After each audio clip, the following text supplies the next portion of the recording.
Voter suppression doesn't involve long lines, any more than long lines at Disneyland are ride suppression.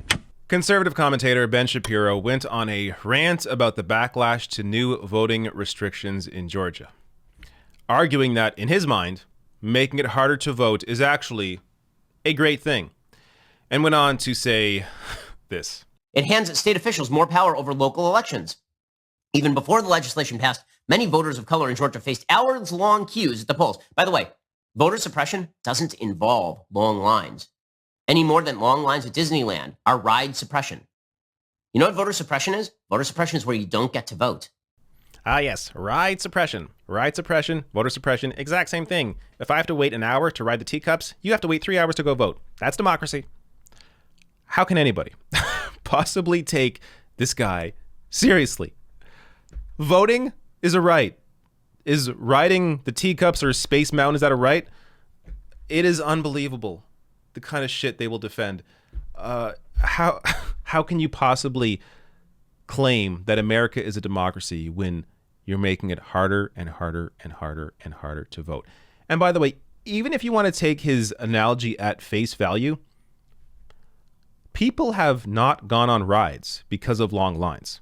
I'm sure you have decided not to wait in a long line to go on a ride. When it comes to voting, those long lines exist because of a lack of polling locations, meaning that is intentional. That is voter suppression. People have been discouraged from voting because they don't want to wait 3 hours in a line, and most cases can't wait because they have a job, they have kids, they have a life. So by making it easier to vote and having more polling locations, you encourage voting. By having less polling locations, you discourage voting and in turn are suppressing the vote.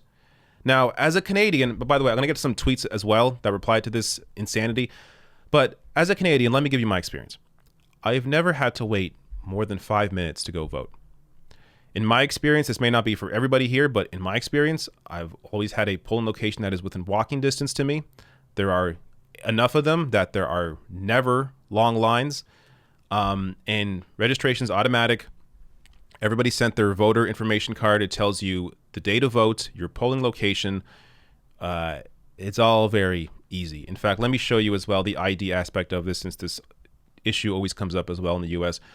I'll link to this below. This is from Elections Canada. So the ID or lack thereof that you need to go vote. So option 1, show one of these pieces of ID. So your driver's license or any other card issued by the Canadian government. Option 2, show 2 pieces of ID. So one would be the voter information card here that, again, everybody is sent. The other one could be a utility bill or student ID card. Other option here, if you don't have ID, you can still vote if you declare your identity and address in writing and have someone who knows you and who is assigned to your polling station vouch for you. The voucher must be able to prove their identity and address. A person can vouch for only one person except in long-term care institutions. So even if you don't have ID, you can still go and vote. And by the way, these are all the different forms of ID that you can use to go and vote.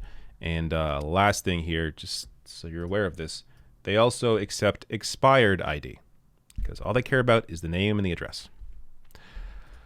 It is incredible how tough it is to vote in the US. Stunning. Now, let me get to some replies. These are great.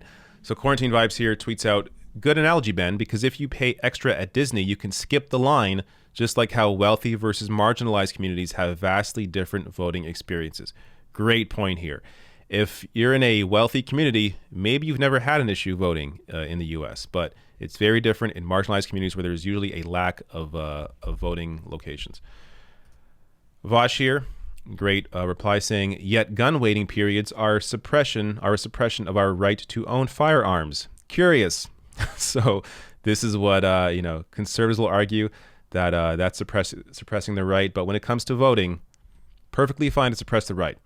So it shows you just the complete insanity, complete different approach when it comes to voting, which really should be a lot easier than getting a gun, but it's not.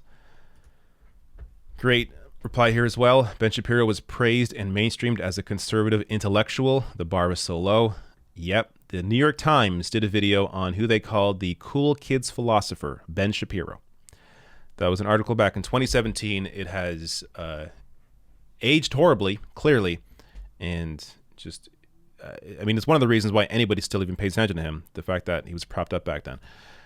Brian Class says, this is so unbelievably ignorant. One study used anonymous phone data and found voters who live in majority black neighborhoods are 6 times more likely to have to wait more than an hour to vote than those in majority white neighborhoods. It's a systemic time tax on black people.